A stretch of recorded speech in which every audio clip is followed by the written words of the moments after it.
Hi, everyone. I'm troubleshooting some AirPods. Let me make sure. Can someone come off mute and say something? Hi there. There we go. Perfect. It's working. We've got some folks working on the house, so I've changed the scenery today.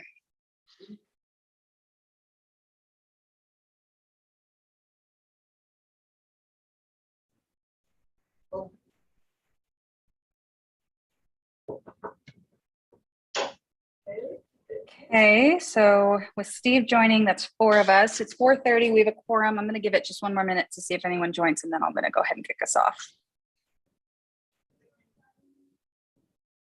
Yeah. Where would you normally hear them out of? Would it be the speakers somewhere?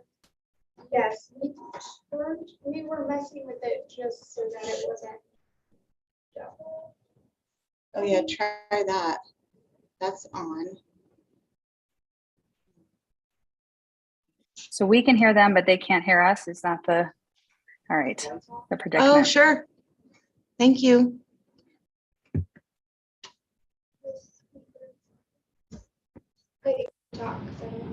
Okay, you guys can hear us, right? Yes, can you hear us now? We can't hear you. So You can't hear us at all. We can hear you. weird. Yeah.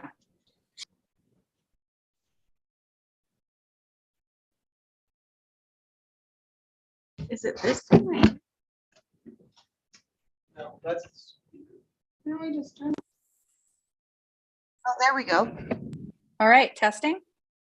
Okay. Can somebody say something? We're talking. Can you hear us? You. Yay. Hey! All We right. made it. We made it. All right. Well, with that, it's 4:32, and I'm going to call us to order. We've got OB, myself, Steve Evers, and Josie joining remotely. We got Rick in person, along with Elisa from Planning and Zoning staff. Makeda just joined remotely, and we have Trish Hedin joining us as well.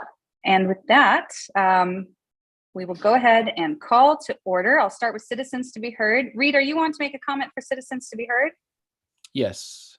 All right, go ahead and just for the record, state your full name and go ahead and make your comments. All right. So Reed Pendleton. I've been trying to get caught up on county meetings the last week or so. So I apologize if the comments are maybe a little late to the game. But I understand there's been some work done on the OAO land use code, and I just have some additional comments of things that maybe need to be discussed or addressed either now or maybe, near future. So my comment is in relation to the housing section of the ratio. I have some issues with how this was established and how it's calculated. So based off the original ratio idea of 1.4 housing units to overnight accommodation units in 2019. I think that was calculated off of the 4681 overnight units, which meant there was 3344 residential units at the time of that pipeline chart in May of 2019. We heard Alyssa just a few meetings ago. She stated that October 2021 that there was 3,372 primary residential units, and my research has found a little bit more updated. We have 3,484 primary residential units. But what I've noticed is that the recorder's office and the treasurer's office both gave me different numbers and multiple numbers when I asked for this this calculation. And they said it's very complicated can be completely accurate. So there isn't a perfect way to calculate this number, which is an issue in itself. And then I have a few other issues with how, what defines a primary residential unit in that ratio. So, and I'm trying to be quick here. If we go off my numbers, which is more aggressive than Alyssa has reported, then I can say that in 3 full years since the moratorium, we have grown by 140 residential units, primary residential units.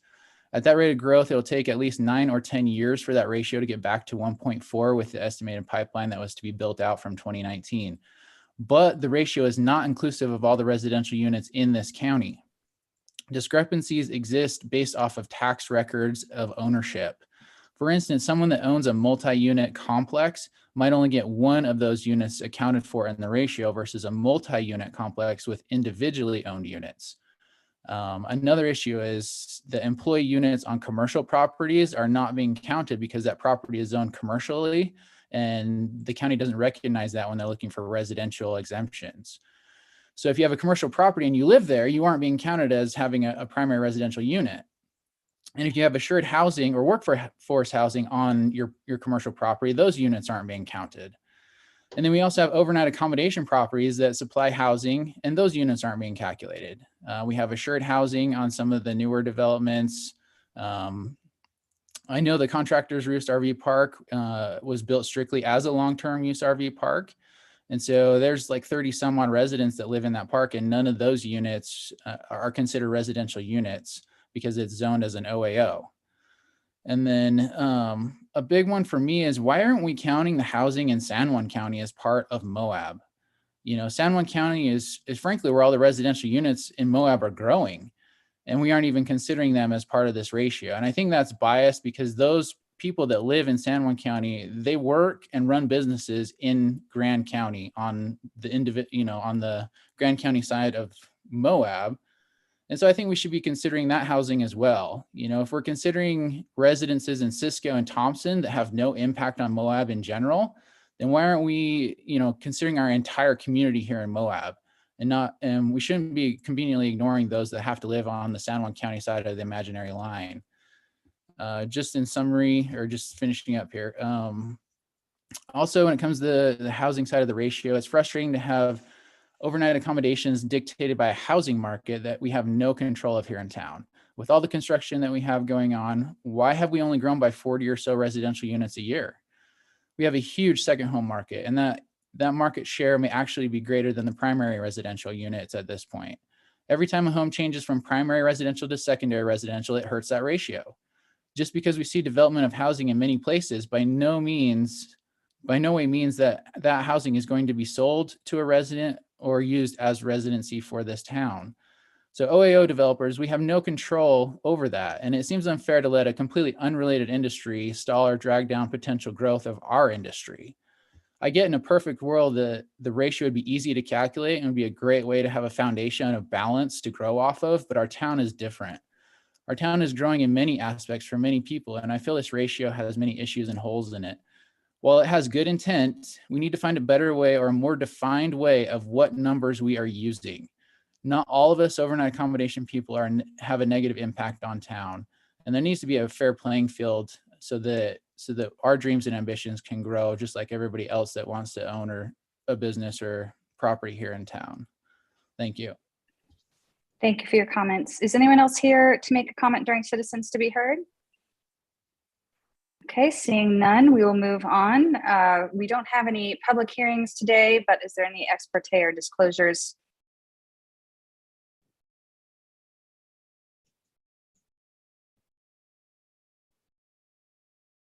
Sorry, I had a stopwatch on and it started beeping in my ear. Okay. So with that, we'll move on to approval of meeting minutes from February 28th of 2022. Are there any comments or adjustments, edits to the minutes? Okay, seeing none, I'll entertain a motion to approve the minutes. Emily, I actually I had a couple. Okay, OB. Okay, and then of course I've got to now switch to another screen, but at least I'm verbal here. And here goes. Let's see. At least on my packet, it says page 4. It's under discussion by commissioners. And there's something dangling. It kind of says the second line down, but that verification of. So something needs to be added. And the minutes can just, somebody can either add that or eliminate it if people were able to see that. And the other place is on page 6. It is tiny homes / RV camp park overlay in the second kind of dash down there. I think it should be alleviating, unless I'm wrong. So those were the two things I spotted. Good catch on the typo. And the first one, that was, if I remember the context of that comment, it was that it's not required for the zoning change, but before there was any construction, they would need to verify. Is that correct, Elisa? Yes, that's Okay. correct. So, but I think that could be clarified even further. Yeah, definitely. We'll make those changes for sure. Okay. Does anyone else have any suggestions or edits to the minutes? Okay, so I'll entertain a motion to approve the minutes as with the edits suggested by OB. Anyone keen to make a motion? To approve the minutes with the amendments as suggested by OB. Okay, so there's second. All right, so motion by Maketa, seconded by OB. Any discussion? Seeing none, call a vote. All in favor, raise your hand.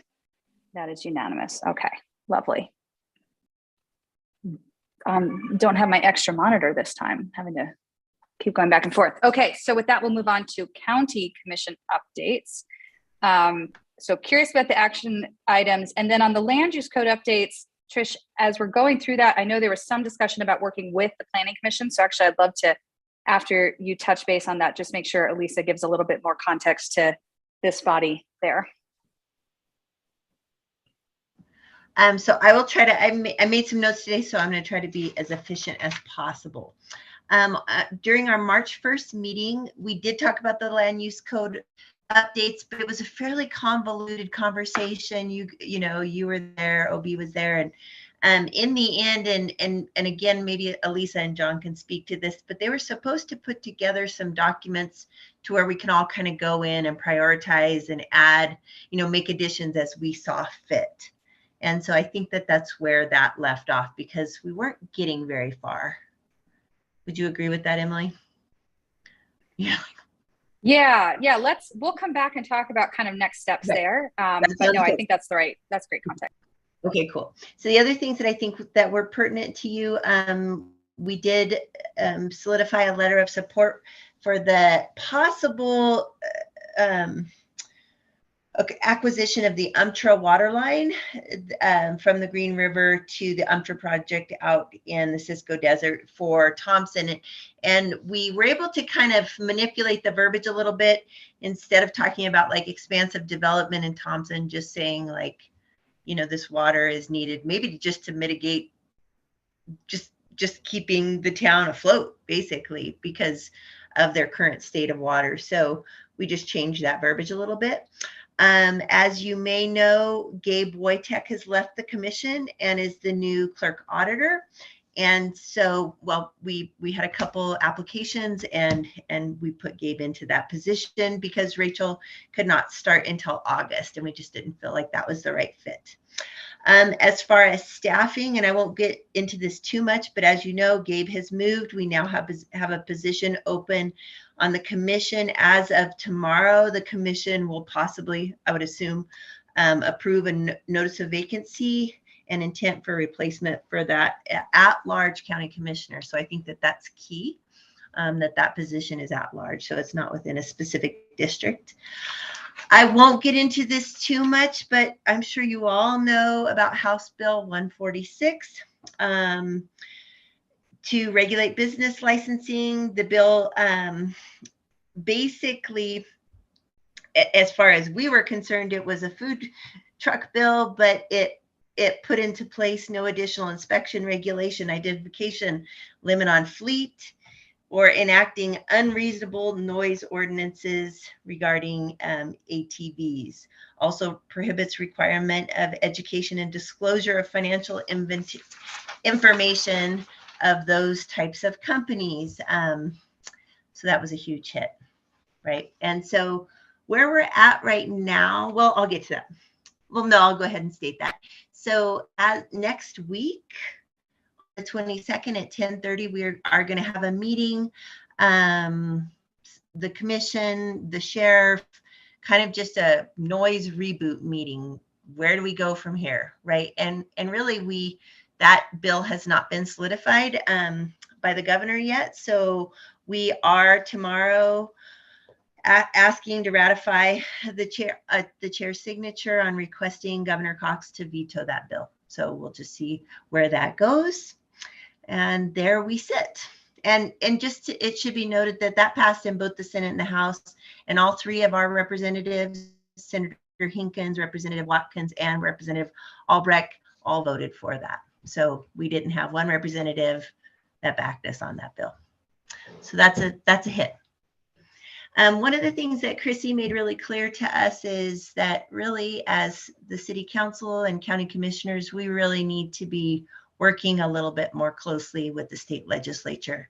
Obviously, we're down here in southeastern Utah doing our own thing, and it's not working out for us. So that being said, I'll just state that. And as you may know, regarding that also, we had the Blue Ribbon Coalition with 13 businesses file claims against both the county and the city, challenging that regulation on and noise ordinances, and saying that they have, damages up to $1 million due to the regulation that we have put on them. So there we sit. We have 60 days to respond to those claims. And Chrissy she said she hasn't really, gotten into it yet. So there we are with that. And the last thing, as you know, the last day to run for any of those seats at the commission, whether it be at the county level, ended last week. And so, was that right? No, it was on the 4th. So I can't remember now. Is it the 4th? I can't remember. I know. With the party, I think you had one extra week if you ran under a party. Oh, yeah. I can't recall. Yeah. Yep. But anyways, we have a ton of people running for county clerk, commissioner, sheriff. So that's really exciting. I think that that's great. We had a lot of seats last time that, ran unopposed. And so I think it's really great. So I'm democratic excited. process. I know. And specific on that aside, last day to register to vote is June 17th. And so people need to register to vote. We got to start people. I got my card in the mail from our clerk, Gabe Wojcik, today. So hey, that's great. Good reminder. All right. Thank you for those updates. Excited to hear more about where 146 goes and how the county responds. So keep us in the loop there. Yes. Oh, I may have just frozen. Hold on. Oh, no. You're not freezing, at least not for freezing. us. You're not freezing. Well, my whole computer just froze. OB, can you, OB and Elisa, can you move into a conversation about the land use code? I'm going to figure out what's wrong with my Zoom. I'm not sure that I have a lot to say because I think we didn't get terribly far. Okay. And that's, I didn't actually review my notes on it. I know I talked about emphasizing tiny homes, and I guess there probably is a way forward with the building inspector to figure out how to do it. I think that's what Alyssa said, that there's a way to get the building codes to kind of work for tiny homes. Again, I kind of think they're really good because I think they're really affordable. I believe in tiny homes.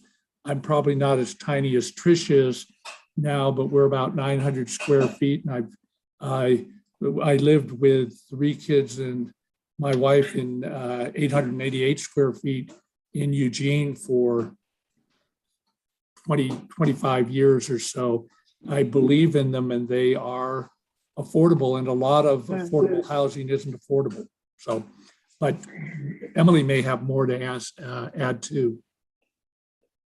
Okay, it's back. So if I freeze again, sorry, or maybe I didn't freeze on your end. Okay, so just kind of a recap from this end. So Obi and I did join the county commission meeting last week.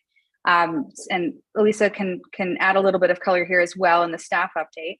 But at a high level, the county commission was taking through pretty much the same presentation Elisa had given us the night before, looking at the different options, but specifically looking at those short-term and midterm priorities. That includes some ADU updates, just reflecting state code, as well as some options there, looking at some other ways to expand access to housing, and then some just touching on the assured housing issue.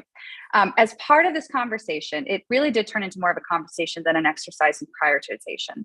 So the conversation was similar to the one that we had, just getting some context on the nature and scoping of some of these projects, a little bit of additional back and forth from commissioners.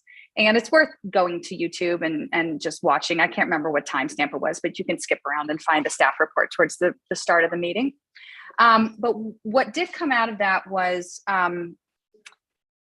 so the conversation about the ratio actually didn't come out of the staff report. It came out of a public hearing that was also on the agenda for that evening's meeting. But it's worth reviewing that as well, because at the time that we had looked at the overnight accommodations overlays against residential housing stock, Commissioner Walker had developed this ratio to help us basically quantify decision-making or have a baseline for decision-making related to additional overnight accommodations development. And you heard our public, our commenter at the beginning allude to this as well. So that came up, that's worth revisiting. But then the big takeaway from this meeting was we do need to prioritize, but it's probably not going to happen in an open, like back and forth staff report type structure. So would it be better to have a workshop, either just the commission or commission and planning commission, or to work in kind of a smaller working group to come up with a first pass? And I think that's where we landed. It wasn't an explicit direction from the county commission, but since OB and Josie have been this like working group in the past related to land use code updates, one thought was, well, why don't we bring it back down to the working group level, have the working group from the county commission and from the planning commission go through and just start to break out these big ideas and big possibilities into some tangible chunks and give us a prioritized list working with staff to then come back and say, are we all clear about these outcomes in the order that we want to attack them? There was some additional context and back and forth with the county attorney, talking to some commissioners about, is it better to multi-track this? Is it better to work on the long-term ambition stuff and also roll through some of the smaller things or get them one after another piecemeal? And there just really wasn't a decision that came out of it. So what actually I'd love to do is just check in with the planning commission to make sure that we're still, like Josie and OB, first of all, make sure that you still have the time to be on that working group from a commitment perspective. If there's anyone else who's like really, really passionate about working on this actively in this initial phase, call it out. Otherwise, if we're all comfortable with it, I think what we'll do is ask our working group to work with staff and the county commission working group over some smaller timeline to break that down and then come back to us with recommendations. So before we have crosstalk, OB, Elisa, anything I'm missing from that context? I don't think so. And I certainly would be willing to continue. And I think Trish is right that there was going to be some wider input.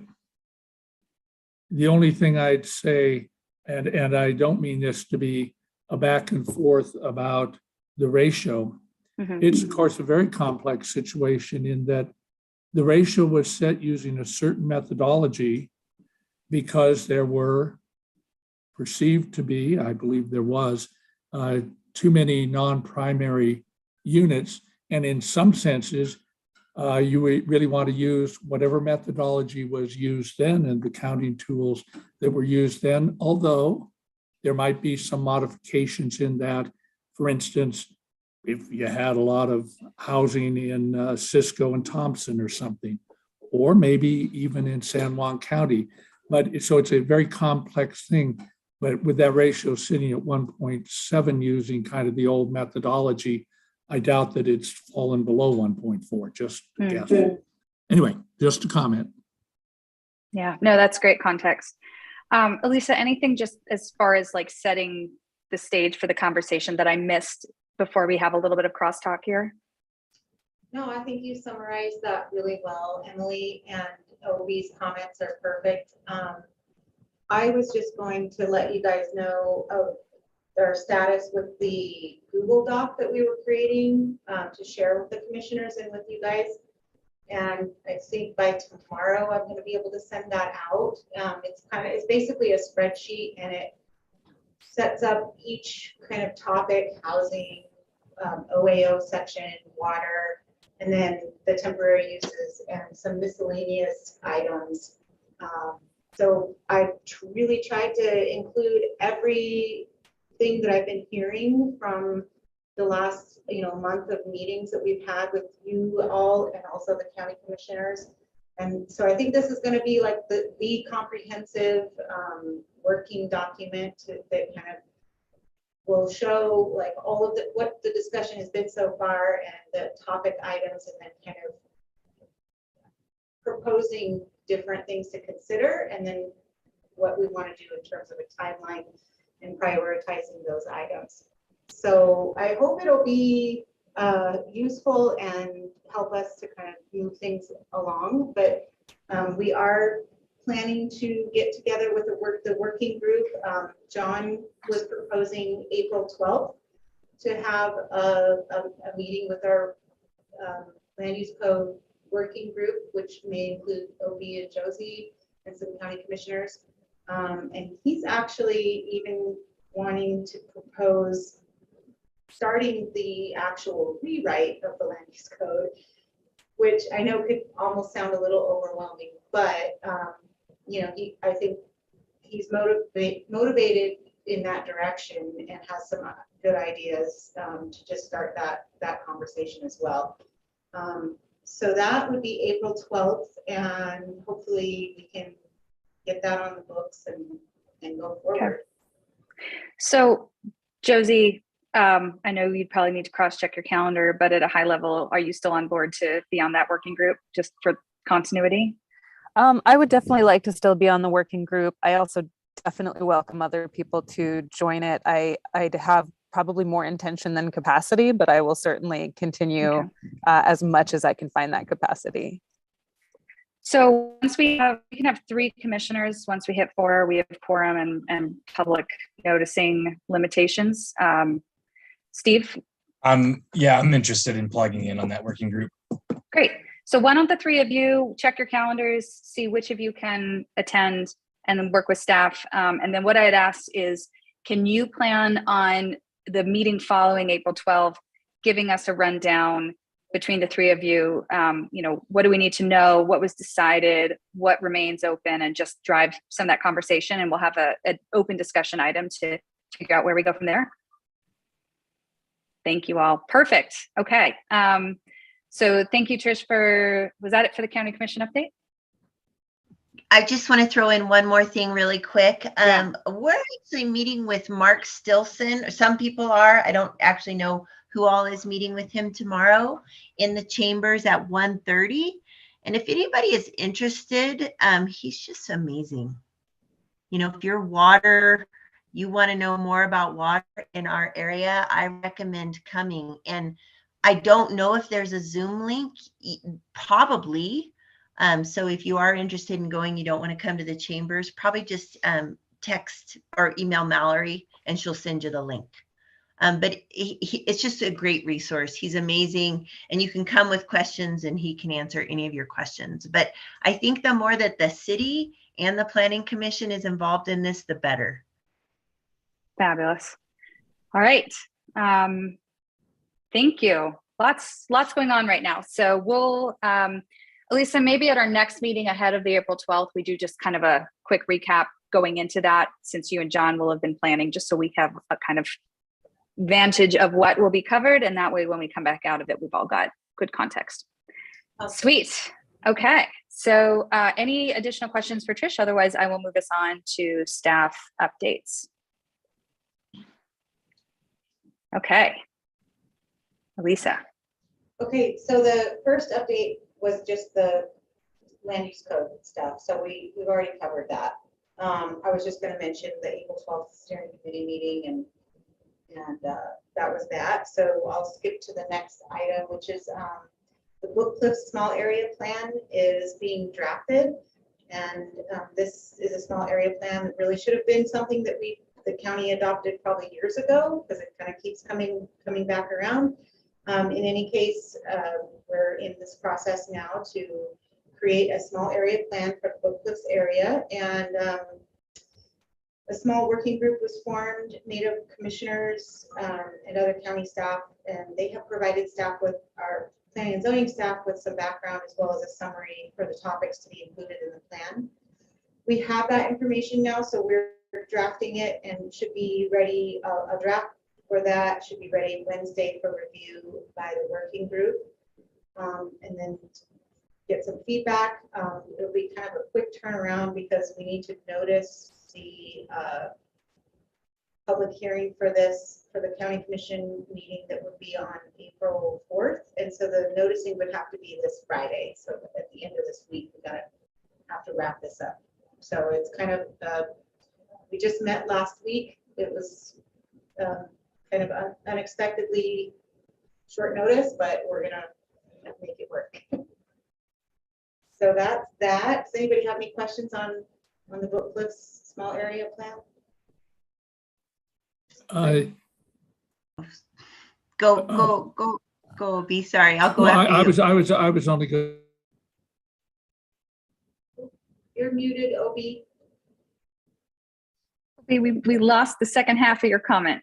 I'm sorry. It's great that you can do that in your copious free time. It's something to really be dropped on your lap, but it's important. It's not really long, extensive or anything. It's kind of short and sweet. So hopefully it does the job though. Yeah.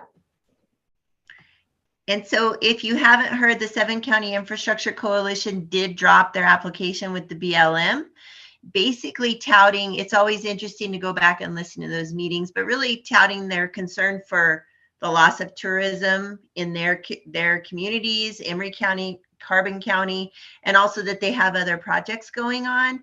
Mike McKee, the big pusher of that highway, basically said in an interview with KUER that he said, never say never. So it's not dead. So it's good for us just to finish this small area plan and get that in the book. So. Yeah. Sounds good. Okay. So. Sorry to keep gabbing. No, that's okay. Our next item, it's just a quick update to let you know that we did have the county commission pass or basically approve and sign the MOU that we drafted for the planning commissions of the city and the county to work together. And so that is now in the hands of the city. We passed that along to the city of Moab to have them review and bring it to their body for approval as well. So that's where that is at, and I'll give you an update when we have that back from them. The public open house that we held on March 3rd was a pretty good success, we feel. We had about 50 attendees, and they seem to be a somewhat good representation of Grand County citizens. We feel like we probably could have done a little bit better at reaching some of different demographic, but for the most part, we felt like the quality of the folks that came out were very good. We had lots of really good quality conversations with folks, and we didn't have a ton of scenario worksheets that were submitted back to us that evening, but a lot of people took them home with them, and hopefully we'll get some back submitted, or at least they'll go online and be connected through our website and continue participating into the future. So just on that event, I'll just add, so Obi and I were both in attendance. Josie was there, and then there were a few county commissioners there as well. It definitely was, there were maybe some community perspectives that were represented more than others, but I actually was surprised and happily surprised that there was some balanced representation of people who had different thoughts about planning priorities, development priorities in the county, and many of them expressed them. And so, we were able to create a space where there was context and space shared, but also enough sort of community involvement and safety to offer differing opinions from others that were represented. And I think that's really great because, anytime we embark on big planning, every single voice is not going to have everything go their way. Every perspective is going to have to compromise in some form or another. But seeing that kind of representation throughout the process was really wonderful and rewarding. And so congratulations to staff for that outreach and for that representation. And I'll just also, for those of you who weren't able to attend, it was a great format. So we had housing represented, we had economic development represented in addition to Bill and the planning and zoning. And we've done town halls in the past, but none like that where we had multiple groups and it was sort of a common visioning with looking at all these different perspectives on this issue and not just the planning and zoning or planning specific. And so I just wanted to say, I think it was really great. I'd actually love as we are looking at additional open halls, town halls, whatever, for the general planning work to continue those partnerships of representation. So go team. Very great. I'm done opining. Great job. Thank you. Yeah, it was a good one for sure. And I think it's promising because we do want to have more of these, and I think we can just keep improving and getting more people to come out.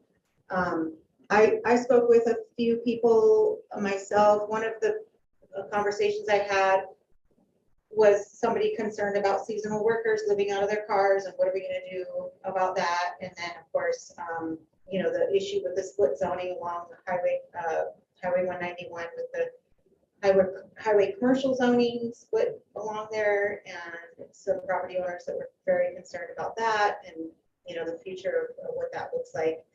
So I encouraged anybody that I spoke with to keep coming back to the meetings and participating and following the process along. So all in all, I think it was very successful. I did present at that open house a draft version of our land use inventory, which I've been working on in GIS, and I've gotten a little bit more progress on that. So I included that in the packet for y'all to see.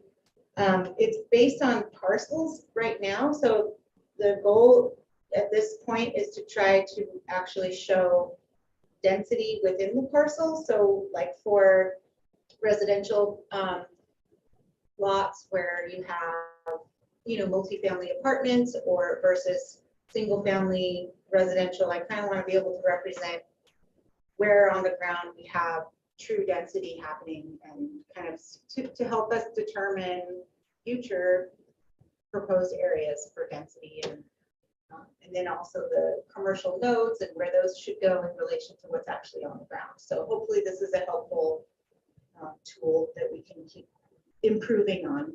And if anybody has feedback for me on that, I welcome that for sure. Any questions regarding that? Okay.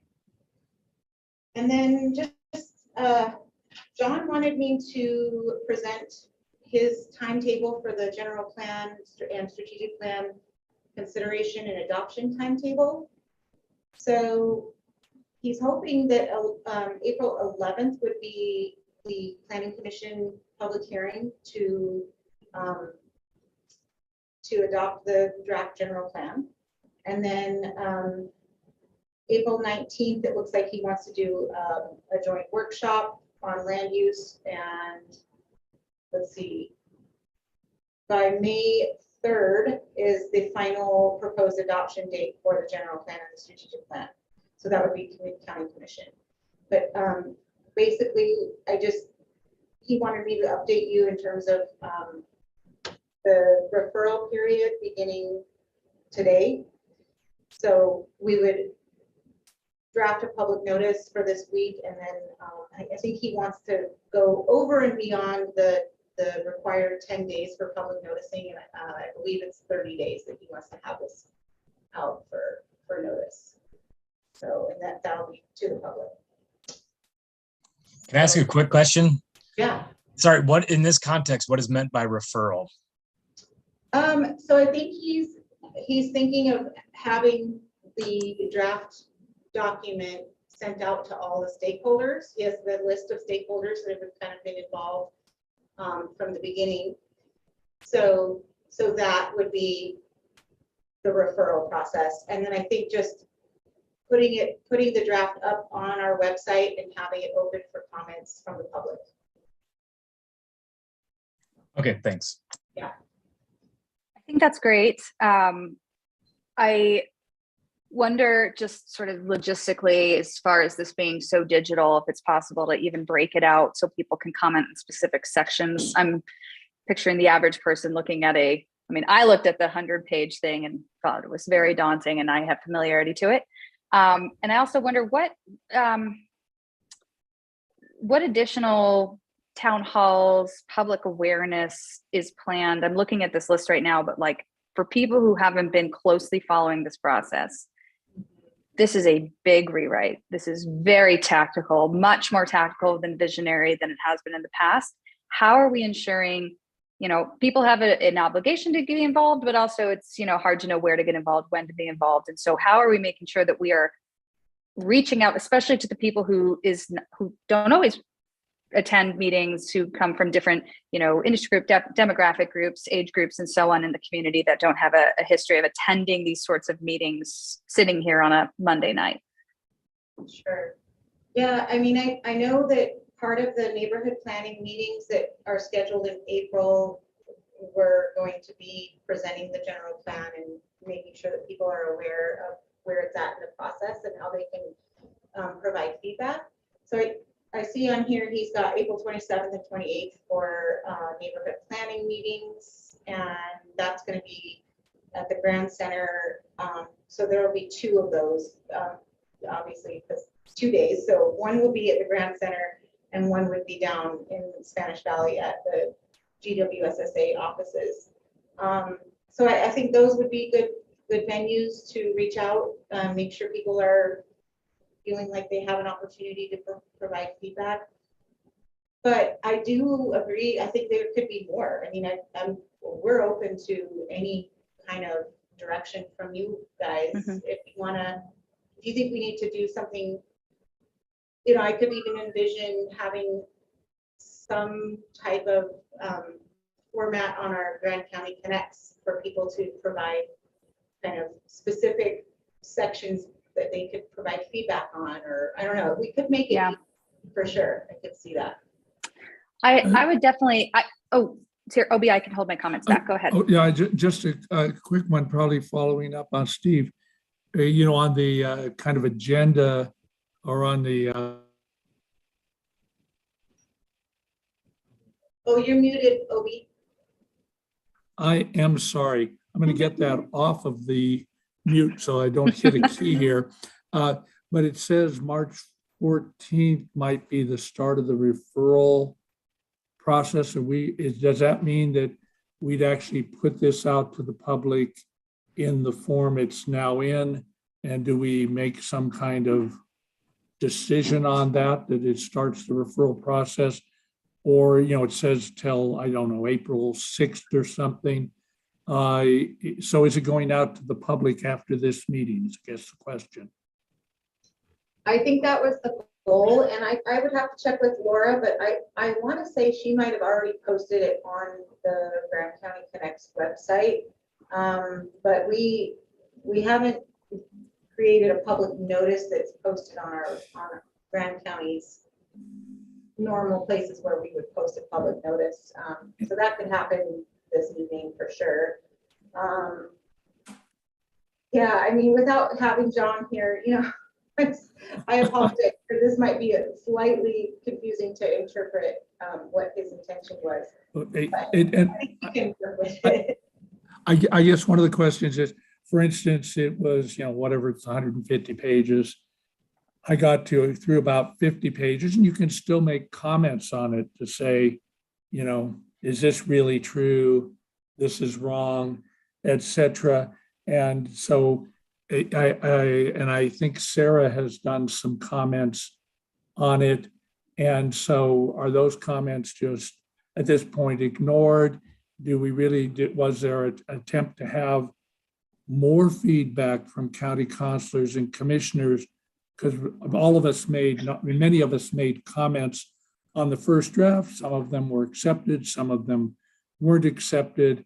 And is this then the right time to go to the public before we've had chance to argue for what wasn't accepted? And I'm not saying I feel bad about that or not, but is this the right process? Question, I guess. Yeah, I know that he did spend some time incorporating the comments right before he left last week. But I don't know the status of what version of this would actually be presented to the public. So that's good point, OB, and I think we should look into it a little bit more.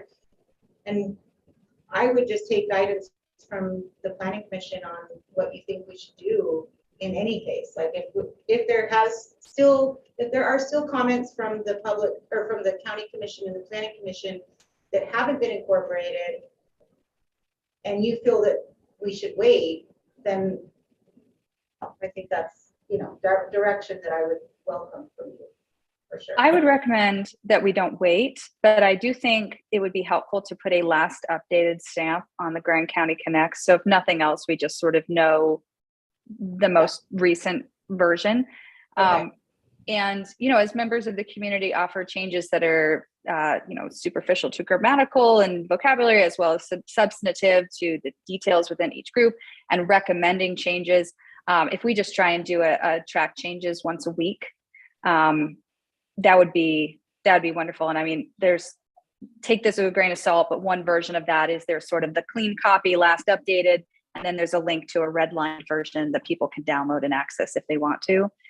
For those who are following on closely, which, realistically is going to represent a very small percentage of people who are likely involved in watching and attending meetings like this already.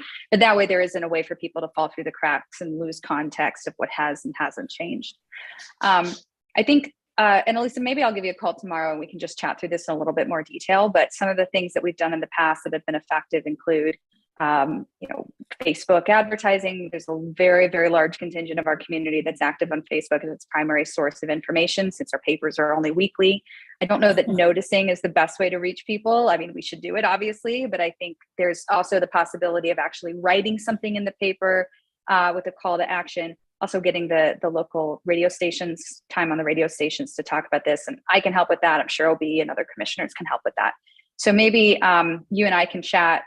And everyone else, if you have ideas, send them, and then we can chat, and then just put a call out to the group for any help. Roadshow, if you're going to attend a chamber meeting, see if we can get 10 minutes on their agenda. I think just, there is always the reality, and then there's the perception. And unfortunately, when people don't find their voice is fully represented in reality, there tends to be a perception of, well, we weren't consulted, we weren't as involved, it wasn't as available. And I think the more that we can do to just get ahead of that concern and get people involved and publicly outreach and talk to our friends and talk to our bosses and so on, the better off we're serving the community on this one. And I might add, Emily, I think those are all good ideas. And I'm going to guess Elisa will tell us that this will be some kind of Google Doc that goes to the public, so it's easy for them to comment on. But I don't want to forget your earlier suggestion, which is there a way to make this in better bite-sized pieces? Some of us fools might go through the entire thing making comments. We probably will, because it really is a good idea for this document to be read by all of us here entirely, because it really sets forth, who knows, 8 or 9 years of the future. And we will say, oh, well, it's not in the it's not in the future land use plan. It's not in the general plan. And we'll use that for rationales for making decisions. But for the public to look at this thing, and they start in the introductory history section and they decide, whew, that was hard, and they don't get any further. So I don't know. I don't have a great idea for how to break it out, but it's important that somehow we're able to. Yeah, no, I think that would be very doable. We could probably just provide links to each chapter, so that if somebody's looking at the web page and every chapter is listed out with individual links, they can see something that maybe looks interesting to them, and they'll just open that up and focus just on that one section or whatever. But yeah, I think that's a great idea. We can do that. So to put a pin in this, the county commission meeting is tomorrow evening. So if anyone has any additional suggestions for outreach, send them tonight or tomorrow morning. Elisa, I'll call you in the afternoon with the goal of having an update on our plan going forward to the commission, so that we don't lose any time. We can just keep the ball rolling. Yeah, sounds good. Great. Fabulous. Thank you. Any other questions for Lisa on the staff update? And did we cover everything? Cool. Yeah, the only future consideration item that we had was just to give you a heads up that Bill from SCJ Consultants will be coming back out in late April for another workshop to present the a parcel-specific future land use map. So, and that's going to be based on feedback that he's gotten through all of the scenario planning workshop exercises and input that we'll be providing over the next few weeks. So, and I do believe he was scheduled to have a draft of that future land use map to circulate to everybody, the staff and planning commission, to review and provide feedback on that as well before we get to that point of presenting it to the public. So we'll keep you posted on that. Great. Any other future considerations?